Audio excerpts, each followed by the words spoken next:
हाँ जी, YouTube lecture series का अपना आज का लेक्चर है। मूल्य ख़त्म हो जाएंगे आज। आखिरी है प्रतिबद्धता और लोक सेवा के प्रति समर्पण। हेडिंग इसकी नॉर्मली बना दी जाती है प्रतिबद्धता और समर्पण। मैं भी इसी हेडिंग से अपलोड करूँगा इसको। लोक सेवा के लिए जितने एक मूल्य की आवश्यकता है एक लोक सेवक के अंदर, वो हमने ऑलमोस्ट कवर कर लिए हैं। छोटी मोटी चीज़ें हैं जैसे सहयोग, तो अब उसको कुछ समझाने की आवश्यकता नहीं है। ये वाले मूल्य पढ़ाने के नहीं होते, अब आप इसको कर सकते हैं। सहयोग क्या है, भागीदारी क्या है, इस तरह के इनका कोई वो नहीं होता। जो बड़ी पूरी चीज़ें कवर कर लिए। ठीक। हाँ, अगला वीडियो में मैं मूल्य संघर्ष अपलोड करूँगा कल। मूल्यों के बीच का होने वाला संघर्ष और उसके साथ मूल्य समाप्त हो जाएंगे। ठीक। और हम परसों स्टार्ट करेंगे नैतिक दुविधाएं। मतलब दुविधाएं, नैतिक दुविधाएं और नैतिक मार्गदर्शन। उस नैतिक मार्गदर्शन में आएगा अंतरात्मा और उसके साथ ये वाली यूनिट कंप्लीट हो जाएगी। ठीक। और इस यूनिट कंप्लीट होते आपको पता चलेगा कि आपने दूसरी यूनिट का भी एक बहुत बड़ा पार्ट कवर कर लिया है। तो ये इसके साथ एक यूनिट नहीं, 1.5 यूनिट कंप्लीट होगी।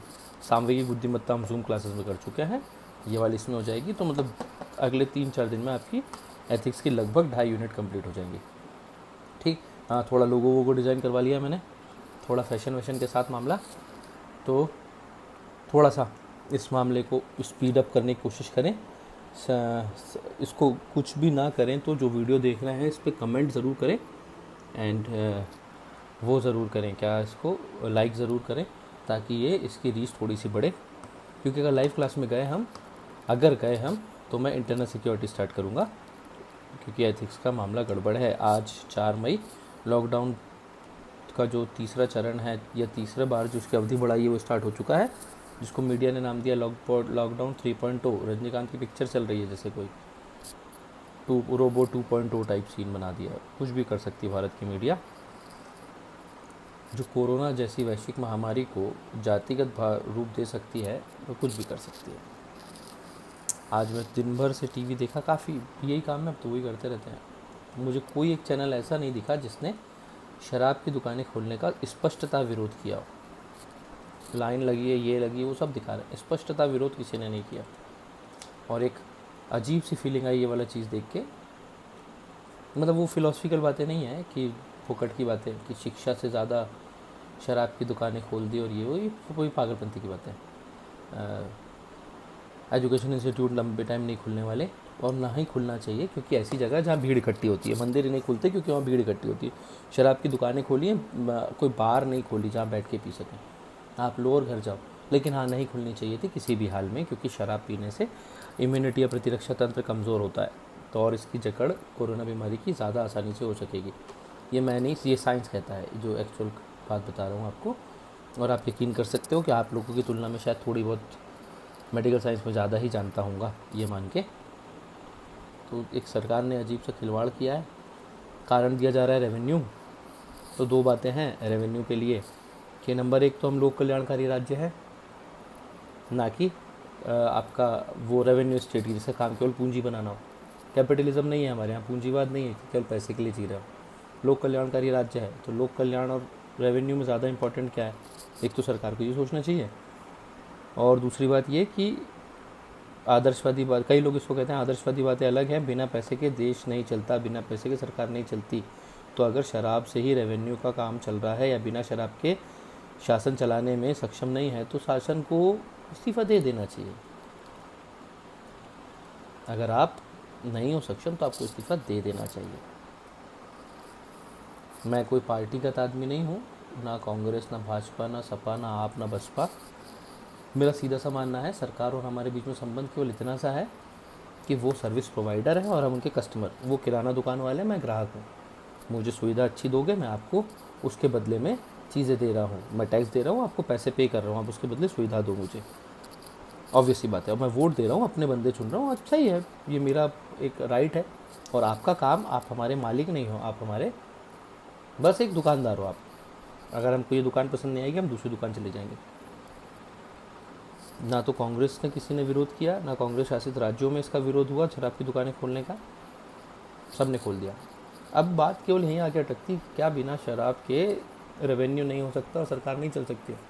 तो राजस्थान और बिहार को तो कब का बैंकक्रप्ट हो जाना चाहिए था। और राजस्थान नहीं, सॉरी, गुजरात को। गुजरात में शराबबंदी कब से लागू है? बिहार में 3-4-5 साल से लागू है। इन दोनों को तो कब से दिवालिया हो जाना चाहिए था। चल रहे हैं, कहीं से कर रहे हैं। गुजरात तो एक वो स्टेट है मैन्युफैक्चरिंग मामले में, उद्योग के मामले में एक अग्रणी राज्य भारत का, तो उसका तो फिर भी मान सकता हूँ। बिहार में तो ये वाला सीन भी नहीं कह सकता कि अग्रणी है वो उद्योगों में, फिर भी चला रहा है काम। ये सीधा सा एक बेसिक कंसेप्ट है, इधर अल्कोहल बॉडी के अंदर गई, इम्यूनिटी पावर डिप्रेस्ड हुई, और इम्यूनिटी पावर डिप्रेस्ड हुई तो इन्फेक्शन होने का डर रहता है। एक छलावा सा लगता है सरकार का सीन। कल का दिन मेरा बड़ा अच्छा टाइम पास हुआ, बहुत ही शानदार। मैंने कुछ स्टेटस डाल दिए थे जो कुछ लोगों को बुरे लगे, उसमें से एक मेरे बड़े भैया भी थे जिनको बुरे लगे। बड़े हैं, सम्माननीय हैं, बिल्कुल हैं, लेकिन विचारगत ना मिल पाना दिक्कत हो जाती है। तो मैंने पता नहीं किस मूड में था, तो मैंने कहा चलो टाइम पास करते हैं, जिन लोगों के रिप्लाई आए हैं नेगेटिव उनको अपन भी रिप्लाई करो। फिर अब थोड़ी देर बाद समझ आया कि ऐसे करके तो आधी दुनिया से दोस्ती तोड़ देंगे अपन। तो अपन ने रिप्लाई करना बंद कर दिया, स्टेटस डालना तो नहीं किया। सोच रहा हूँ आज से रोज़ कुछ ना कुछ ऐसा डालूँ जो दोनों पार्टी वालों को बराबर इस लॉकडाउन में एहसास कराते रहे कि कोई आदमी है जो उनका खून जलाने के लिए बैठा है। अपन नो पार्टी, आप टोटली फ्री हैं मुझे ऐसे व्हाट्सअप करने के लिए चीज़ें जो दोनों सरकारों के खिलाफ, केंद्र सरकार, राज्य सरकार या दूसरे राज्य की सरकार या पार्टीगत लॉजिकली होगी, तो बड़ा मज़ा आएगा देखने में, और मैं उसको आगे फॉरवर्ड भी करूँगा। हाँ, पर कुछ तो भी गलत चल रहा है, कुछ चीज़ें हैं जो भारत जैसे राज्य में नहीं बनती हैं, पर ठीक है, धंधा है। हाँ, आगे बढ़ते हैं, जाने दें। आज का अपना टॉपिक है लोक सेवा के लिए प्रतिबद्धता और समर्पण। ठीक, प्रतिबद्धता ज़्यादा समझाने की आवश्यकता नहीं पड़ेगी। प्रतिबद्धता मतलब कमिटमेंट, बस कमिटमेंट कुछ भी हो सकता है। कमिटमेंट अपने आप से कमिटमेंट हो सकता है, मैं 5 घंटे पढ़ूंगा आज से लगातार, वो कमिटमेंट है। अपने माँ बाप से कमिटमेंट हो सकता है, घर से बाहर निकलते टाइम। ठीक, जैसे गांधी ने किया था, गांधी जी ने किया था, गांधी को गांधी भूल सकते हैं, अपने ही बापू थे, उनने किया था। अपनी माँ से जाने के पहले मैं मांस मदिरा का सेवन नहीं करूँगा, विदेश जाने के बाद, वो भी हो सकता है कमिटमेंट। कमिटमेंट वो भी हो सकता है जो सामान्यतः देखा जाता है लड़कियों के घर से निकलने के टाइम, कुछ लड़कों घर से निकलने के टाइम, कि दूसरी जात के लोगों के साथ वैवाहिक संबंध नहीं बनाए जाएंगे।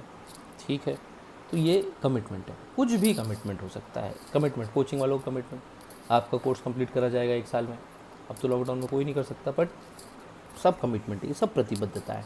जो चीज़ आपको करने का वादा किया गया है ना, वो है प्रतिबद्धता। अब बोलोगे लोक सेवक के लिए प्रतिबद्धता क्यों ज़रूरी है? अरे बिल्कुल ज़रूरी है। अगर लोक सेवक प्रतिबद्ध नहीं होगा चीज़ों के लिए, तो लोक सेवक का तो कोई होना ना होना कोई बराबर ही है। लोक सेवक, उसकी क्वालिटी एफिशिएंसी आएगी नहीं। अब बोलो लोक सेवक को किस चीज़ के लिए प्रतिबद्ध होना चाहिए, तो मैं बोलूँगा सबसे पहले तो भारत के संविधान के प्रति। संविधान की शपथ लेते हैं, जितने बड़े बड़े लोक सेवक हैं सब संविधान की शपथ लेते हैं, उससे ये ज्वाइनिंग होती है। क्योंकि संविधान की अगर मूल भावनाओं के प्रति प्रतिबद्ध नहीं हो पाए तो उसको लागू कैसे कराएंगे? और हमारा उद्देश्य क्या है? संविधान को लागू कराना। ठीक, नंबर 2, किसके लिए प्रतिबद्ध होना चाहिए? तो मैं बोलूँगा उन कानूनों के लिए जो भारत की संसद ने बनाए। फिर किसके लिए प्रतिबद्ध होना चाहिए? तो मैं बोलूँगा उस जनता के प्रति प्रतिबद्ध होना चाहिए, उस कल्याणकारी उद्देश्य के लिए प्रतिबद्ध होना चाहिए जिसके लिए आप कुर्सी पर बैठे हो। मेरा कुर्सी पर बैठने का, अगर मैं लोक सेवक बनता हूँ, आप लोक सेवक बनते हो, तो हमारा कुर्सी बैठने का मेन उद्देश्य क्या है? आम जनता की भलाई, लोक सेवा, लोकहित। तो उस लोकहित के लिए हमको क्या होना पड़ेगा? लोकहित, आम जनता का हित, उसके लिए क्या होना पड़ेगा? प्रतिबद्ध होना पड़ेगा। और किसके लिए प्रतिबद्ध हो सकते हैं? अपनी आचरण संहिता के लिए, कोड ऑफ कंडक्ट, जो आपको ये बताती है आपको क्या क्या करना है। इन सब चीज़ों के लिए एक लोक सेवक को प्रतिबद्ध होना चाहिए। ठीक, सेवा करने के लिए प्रतिबद्ध होना चाहिए, लेकिन किसी भी हाल में किसी राजनीतिक दल, राजनीतिक संगठन, किसी विचारधारा जो राजनीतिक विचारधारा जैसी हो, उससे प्रतिबद्ध नहीं होना चाहिए। ये आम जनता के लिए भी है। एक बार स्वीटी जी पूछी थी, क्या सर हम निष्पक्ष, एक नॉर्मल जीवन में निष्पक्ष होकर रह सकते हैं, न्यूट्रल होकर किसी पार्टी से ना जुड़कर या बिना उसकी विचारधारा पालन किए हुए? तो वही मैं कह रहा हूँ, हम किसी भी पार्टी की विचारधारा के प्रति अगर प्रतिबद्ध हो जाएंगे ना, तो भी मामला गड़बड़ हो जाएगा। आप प्रतिबद्ध हो किसी पार्टी के लिए 2 कंडीशन में हो, या तो आप उसके समर्पित कार्यकर्ता हो या आप राजनीति के सक्रिय कार्यकर्ता हो। अगर आप ये दोनों नहीं हो ना, तो आप कभी भी, मेरा पर्सनल मानना है, आप किसी राजनीतिक पार्टी की विचारधारा के लिए प्रतिबद्ध मत हो। एक बार प्रतिबद्ध हो गए ना, तो आप दूसरे की अच्छाइयाँ, दूसरे की अच्छाइयाँ भी नहीं देखोगे और अपने वाले की बुराइयाँ भी नहीं देखोगे। और मैं साफ पहले ही बोल चुका हूँ, जो मैं कह रहा हूँ वो मेरा राय नहीं है कि वो केवल एक सरकार कुछ नहीं है, एक किराना दुकान है और हम उसके कस्टमर। ये मेरी राय नहीं है, ये राजनीतिक विश्लेषकों का मानना है। पबेट की एक बड़ी थ्योरी है कि सरकार कुछ नहीं है, आपकी एक सर्विस प्रोवाइडर है। अगर मैं किसी सर्विस प्रोवाइडर के लिए ही एकदम कमिटेड हो जाऊँ कि नहीं तू ही है, तूने जो किया वो सही किया, तो वो मामला नहीं चलेगा। मैं किराना दुकान वाले के पीछे एक पागल ही हो जाऊँ, नहीं नहीं आप ही का किराना है जो दुनिया में बेस्ट है। मेरी मम्मी चिल्ला चिल्ला के बोल रही है इसके यहाँ के किराने में प्रॉब्लम आती है, नहीं नहीं वही बेस्ट है, जो करेगा हम वही बस उसी के यहाँ से आएगा, वरना नहीं आ सकता। अगर मैं ऐसी बात रख के चलूँ तो फिर मेरे से बड़ा बेवकूफ़ कोई नहीं होगा। सेम थिंग विथ राजनीतिक पार्टियाँ। ठीक, आपको जिसकी जो चीज़ अच्छी लगे अच्छी बोलें, जिसकी जो चीज़ बुरी लगे बुरी बोलें, ये आपका पर्सनल व्यू है। धर्म जात इन चीज़ों से थोड़ा दूर रहें साहब। किसी को इस चीज़ को एक्सप्लेन तो नहीं कर सकता हूँ मैं कि आप लोग की विचारधारा सही है गलत। तो दूसरा, कभी किसी की विचारधारा फॉलो करे भी ना, अपनी विचारधारा स्वयं की बनाए, वो भी सच है। लेकिन जब तक धर्म जात की राजनीति से दूर रहेंगे ना, फ़ायदे में रहेंगे। ये गेम इतना बड़ा है कि अभी आप लोग समझ, मैक्सिमम मेरे स्टूडेंट्स जो हैं, कोई और देख रहा हो तो उनका नहीं कह सकता भाई, मेरे स्टूडेंट्स के लिए कि अभी आप लोग इतने बड़े नहीं हैं कि इन चीज़ों को समझ पाएँ। बिना पढ़े नॉलेज नहीं आता, थोड़ा इस चीज़ को पढ़ें। जब मैं इस कॉलेज में था, मेडिकल में था, डेंटली कर रहा था, तब तक मैं सोचता था गांधी ही कोई सही आदमी नहीं है। लेकिन जब पढ़ा ना धीरे धीरे, फिर इंटरेस्ट जागा तो गांधी पढ़ा तो पता चला गांधी ही गांधी है। मोहनदास करमचंद गांधी उर्फ महात्मा गांधी बापू, उनकी बात चल रही है। हाँ, यहाँ पर राहुल गांधी सोनिया गांधी नहीं। तो समझ आया, वही है भाई, रजनीकांत आदमी है वो। लेकिन वो समझ कब आया, जब उसको पढ़ा। तभी आप लोग इस चीज़ से बाहर है, अभी आप लोग उसमें नहीं है। तो धर्म जाति से थोड़े दूर रहे। दोनों तरफ, तीनों तरफ, चारों तरफ जितने भी धर्म मान लो, सब धर्मों में अच्छे लोग भी हैं, सब धर्मों में बुरे लोग भी हैं। तो कुछ बुरों के चक्कर में सबको बुरा भी नहीं बोल सकते और कुछ अच्छों के चक्कर में सबको अच्छा भी नहीं बोल सकते। और ना ही देश चलाने का ठेकेदार आप हो, ना ही देश चलाने का ठेकेदार मैं हूँ। देशभक्ति का कोई सर्टिफिकेट नहीं है मालिक कि आपको सर्टिफिकेट प्राप्त हो गया है आपकी जात के कारण या आपके धर्म के कारण, और मुझे प्राप्त नहीं हुआ है मेरी जात के कारण या धर्म के कारण। दोनों इस देश के नागरिक हैं। मैं भी इसी यहाँ पैदा हुआ हूँ, आप भी यहीं पैदा हुए हो। ठीक है, तो बराबर ही लेवल पे हैं। तो अपने छोड़ो, कहाँ कहानी लेके जा रहा हूँ। प्रतिबद्धता, समर्पण खास ज़्यादा इंपॉर्टेंट चीज़ नहीं, समर्पण ज़्यादा इंपॉर्टेंट है, प्रतिबद्धता तो और बिल्कुल नहीं है। एक प्रतिबद्धता, कमिटमेंट, मैंने कमिट कर दिया आपको, ठीक, किसी भी चीज़ को लेके। तो ये आंतरिक गुण है, एक आदमी के अंदर होता है। कई लोग होते हैं बात के बहुत पक्के होते हैं, उनका कमिटमेंट बहुत अच्छा होता है, ज़बान के पक्के लोग, बोल दिया तो बोल दिया। कई लोग होते हैं हाँ बोल दिया तो हमारी कौन सी ज़माने से राज खानदान, हम कौन से राजा खानदान से पलट गए। ठीक, तो वो है कमिटमेंट। एक लोक सेवक, और हमको किसके कमिटमेंट की बात करनी है, लोक सेवक की। तो लोक सेवक किसके लिए कमिट होगा, लोक सेवक संविधान के लिए, कानून के लिए, नियमों के लिए, आचार संहिता के लिए, लोक जनता के प्रति, लोकहित के प्रति, सरकारी नीतियों के प्रति, इन सब के लिए एक लोक सेवक क्या होगा, कमिट होगा। ठीक, अब यहाँ से शब्द आता है समर्पण। ठीक, समर्पण किसका समर्पण, लोक सेवक का समर्पण। किसके लिए, लोक सेवा के लिए। समर्पण मतलब डेडिकेशन, समर्पण मतलब वो सरेंडर नहीं है कि पुलिस को देख कर एक अपराधी ने सरेंडर कर मारा। यहाँ पर है डेडिकेशन। जिस टाइम किसी व्यक्ति का कमिटमेंट का लेवल क्या हो जाता है, हाई हो जाता है, कमिटमेंट का स्तर बहुत हाई हो जाता है, तो वो हो जाता है समर्पण के स्तर पे। कैसे समझाऊँ, बड़ा सिंपल है। सलमान भाई का डायलॉग है, एक बार जो मैंने कमिटमेंट कर दी तो मैं अपने आप की नहीं सुनता, दूसरी बार में कोई उसकी नहीं सुनता। ठीक, जाने दो। पर सलमान भाई का जो डायलॉग है, एक बार जो कमिटमेंट कर दी फिर मैं अपने आप की भी नहीं सुनता, मतलब प्रतिबद्धता, कमिटमेंट इतने हाई लेवल पे है कि कमिटमेंट कभी भी वापस नहीं आ सकती। आदमी जिस दिशा में बढ़ चुका है उस दिशा से वापस नहीं आएगा। वो कहलाता है समर्पण, वो कहलाता है डेडिकेशन। जैसे कि आप कल को बन गए SDM और आपके पास ऐसी कंडीशन आ गई, कोरोना जैसी महामारी फिर। अब दो ऑप्शन है, या तो आप पूरी जी जान से इसके बचाव के लिए आम जनता के लिए काम करें, या आप देख लें इससे मेरे भी संक्रमित होने के चांसेस हैं और आप बच के डर के काम करें।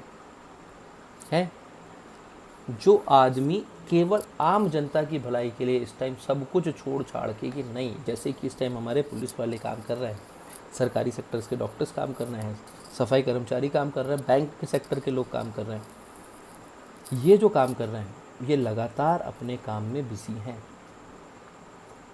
बिजी हैं क्योंकि सरकारी ड्यूटी है। नंबर 2, एस्मा लगा हुआ है। असेंशियल सर्विसेज मेंटेनेंस एक्ट, इस टाइम ये काम करने से मना नहीं कर सकते। एक अधिनियम है, इसको गूगल कर लीजिएगा, लगे तो किसी दिन वीडियो बना लेंगे। अगर एस्मा पे वीडियो बनाने का मूड हो तो व्हाट्सअप ज़रूर करें, तो मैं देखूंगा कहाँ है कहानी। तो इसके कारण काम कर रहे हैं, लेकिन इसमें से कई लोग ऐसे होंगे जो रो रो के काम कर रहे हैं।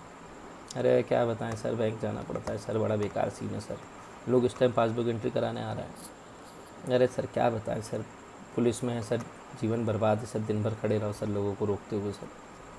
अरे क्या बताएं सर, सैंपल कलेक्ट करते रहो, डॉक्टर बन के गलती कर ली सर, पीपीई किट पहनना पड़ता है, डॉक्टर्स पीपीई किट करने में बहुत परेशानी में इस टाइम, पहनने के बाद उसका टेम्परेचर बहुत हाई हो जाता है, रैशेस, घमूरियाँ, ऐसी भयंकर स्किन प्रॉब्लम होती है इससे, पीपीई किट को इस टेम्परेचर में पहनने से। अगर वो आदमी ऐसे दिन भर रो रो के काम कर रहा है, इसका मतलब मान के चलो उसके अंदर समर्पण की भावना नहीं है, वो काम कर रहा है केवल नौकरी के लिए। लेकिन इस टाइम पे कईयों लोग होंगे, आप लोगों ने देखा होगा, आपके आसपास कई डॉक्टर्स, आपके आसपास कई सफाई कर्मी, कई पुलिस वाले, कई बैंक वाले, जो इस टाइम अपने ड्यूटी को इसलिए निभा रहे होंगे कि अगर हम अभी ये ड्यूटी नहीं करेंगे तो कौन करेगा, अगर हम ये ड्यूटी नहीं करेंगे तो आम जनता को सेवाएं कौन पहुंचाएगा, अगर हम ड्यूटी नहीं करेंगे तो जनता की भलाई कौन करेगा। अगर जनता की भलाई करनी है तो मुझे काम करना मजबूरी है, मजबूरी नहीं है, मेरा काम करना मेरा फ़र्ज़ है, मेरा कर्तव्य है।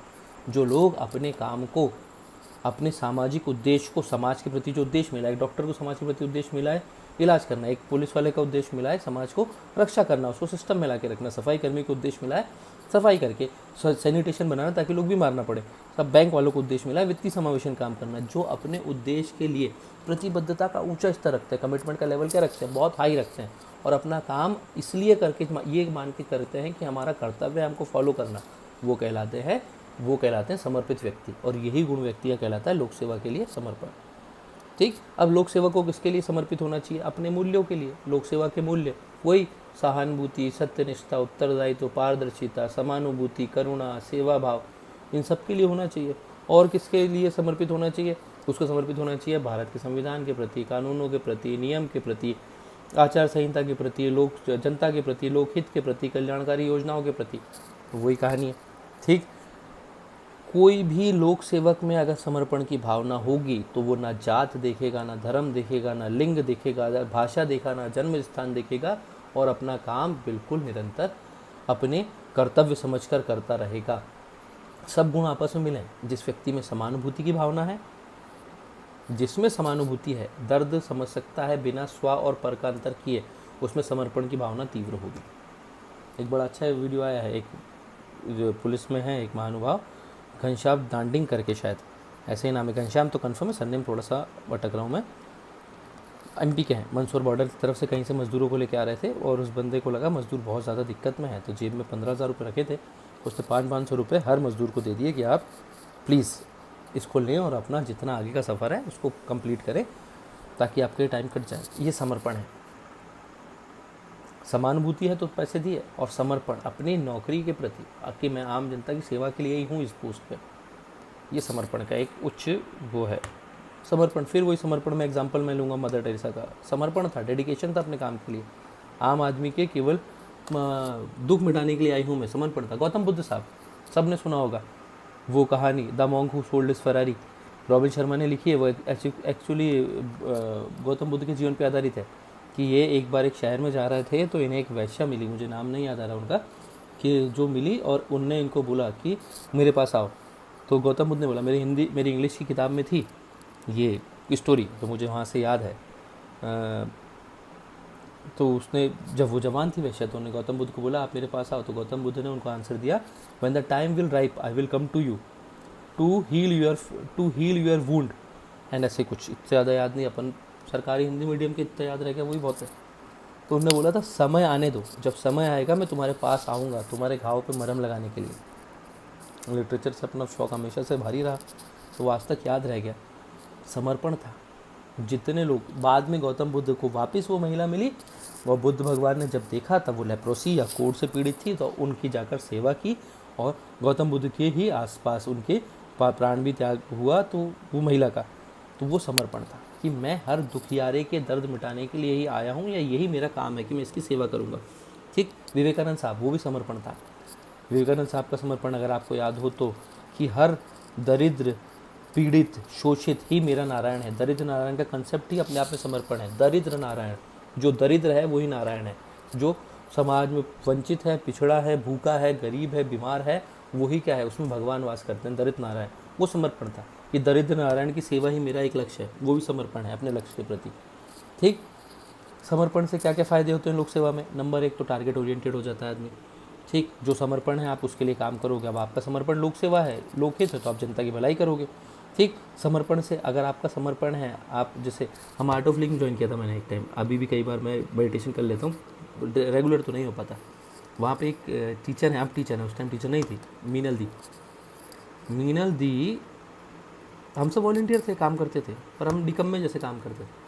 तो मीनल दी कभी हम लोगों को ये नहीं बोलती थी तुम काम करो, वो सामने से आती थी और काम कर देती थी, तो हमको शर्म आती थी, फिर हम भी काम करने लगते थे।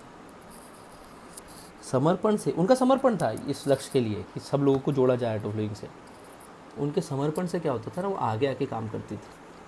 तो सहकर्मियों के लिए साथ में क्या होता था, एक वो सेट होता था रोल मॉडल जैसे, ये देखो, उनको देख देख के हम काम करते थे, तो टारगेट जल्दी अचीव होते थे। लोगों के बीच में संबंध कैसे बनते थे? सौम्य, एक दूसरे के साथ दोस्ती यारी वाले संबंध बनते थे, लड़ाई दंगे नहीं होते थे। अदरवाइज वो बॉस बन के चिल्लाती रहती तो हम भी लड़ते रहते, पर वो हमको मखमल में लपेट के जूता मार देती थी, हम भी काम करते रहते थे। समर्पण था, लगातार काम करते रहोगे आप तो आपको डर लगेगा, औचक निरीक्षण हो जाए, कुछ हो जाए, करवा लो जो करना है, मैं तो सही हूँ मेरी जगह पे, किसी को डर ही नहीं लगता। ठीक। और जिस आदमी के साथ नहीं रहेगा उसको हमेशा डर रहेगा। समर्पण नहीं रहेगा तो वो नौकरी को बांध के करेगा बांध के करेगा मतलब 5 बज के मेरी ड्यूटी खत्म, मैं जा रहा घर, उसके बाद आग लगे मैं नहीं आऊँगा। जिसके पास समर्पण है, एक डॉक्टर है, आप सोचो ना, डॉक्टर बोल दे आपको, आप बीमार हो, आपका पैर टूट गया अचानक से और आप अस्पताल पहुँचे, उसने बोल दिया 5 बज के मेरी ड्यूटी खत्म, मैं नहीं कर रहा इलाज, तो वो डॉक्टर का लोकहित हो पाएगा, कर पाएगा वो लोकहित? समर्पण। जो आदमी ये नाटक नहीं देखता कि आप 5 बज गए कि 6 बज गए, अपना काम है वो करना ही पड़ेगा, मुझे एनी हाउ करना ही है क्योंकि ये मेरा कर्तव्य है, इस भावना से करेगा, वो समर्पण के मूल्य को प्रदर्शित करेगा। बड़ा व्यक्तिगत जीवन में इस चीज़ को थोड़ा सा मैनेज करना ऊटपटांग हो जाता है कि आपको समर्पण का स्तर भी मैनेज करना है और समर्पण के स्तर के साथ साथ आपको अपना व्यक्तिगत जीवन भी मैनेज करना है। समर्पण कहीं इतना ज़्यादा ना हो जाए कि आपके व्यक्तिगत जीवन पे भारी पड़ने लग जाए, क्योंकि वो भी देखना रहता है, तो आपको हर चीज़ को लेवल पे रख के करना ज़रूरी है। ठीक।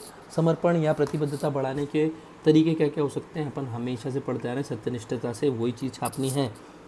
मनोवैज्ञानिक प्रशिक्षण में देखेंगे लोक सेवक में बढ़ाने के तरीके, सबसे पहले मनोवैज्ञानिक परीक्षण के टाइम पे देख लेंगे, चयन के टाइम पे, फिर चयन के बाद प्रशिक्षण में देख लेंगे, प्रशिक्षण में उसको अनुभव आधारित प्रशिक्षण कराएंगे, फिर वही प्रशिक्षण में उसको सेवा काल के दौरान कराएंगे, उसके ऊपर नैतिक आचार संहिता लागू करेंगे, और इस तरीके के बहुत सारी चीज़ें और हैं। और इसी के साथ आज का मामला समाप्त। शेयर करें, लाइक करें, सब्सक्राइब करें। मुझे किसी ने बोला ऐसा बोलना पड़ता है, अच्छा लगता है, तो ये तीनों चारों काम करें और मुझे व्हाट्सअप करें पर्सनल मैसेज में, कि पर्सनल मैसेज में व्हाट्सअप करें, नहीं पर्सनल मैसेज में व्हाट्सअप ना करें, चश्मा नहीं है तो आंसर चेक नहीं कर पाऊँगा। हाँ, बस ये है कि अगर हमारा सब्सक्राइबर बढ़ते हैं तो हम इंटरनल सिक्योरिटी के इश्यूज़ पे जाएंगे, और अगर नई लाइफ में नहीं बढ़ पा रहे तो इंटरनल सिक्योरिटी इश्यूज़ पे नहीं मुश्किल होगा जाना, क्योंकि वीडियोज़ में उस टॉपिक को एक्सप्लेन करने के लिए क्वेश्चंस चाहिए। ठीक है, तो बाकी आपके ऊपर, एंजॉय। Okay, thank you.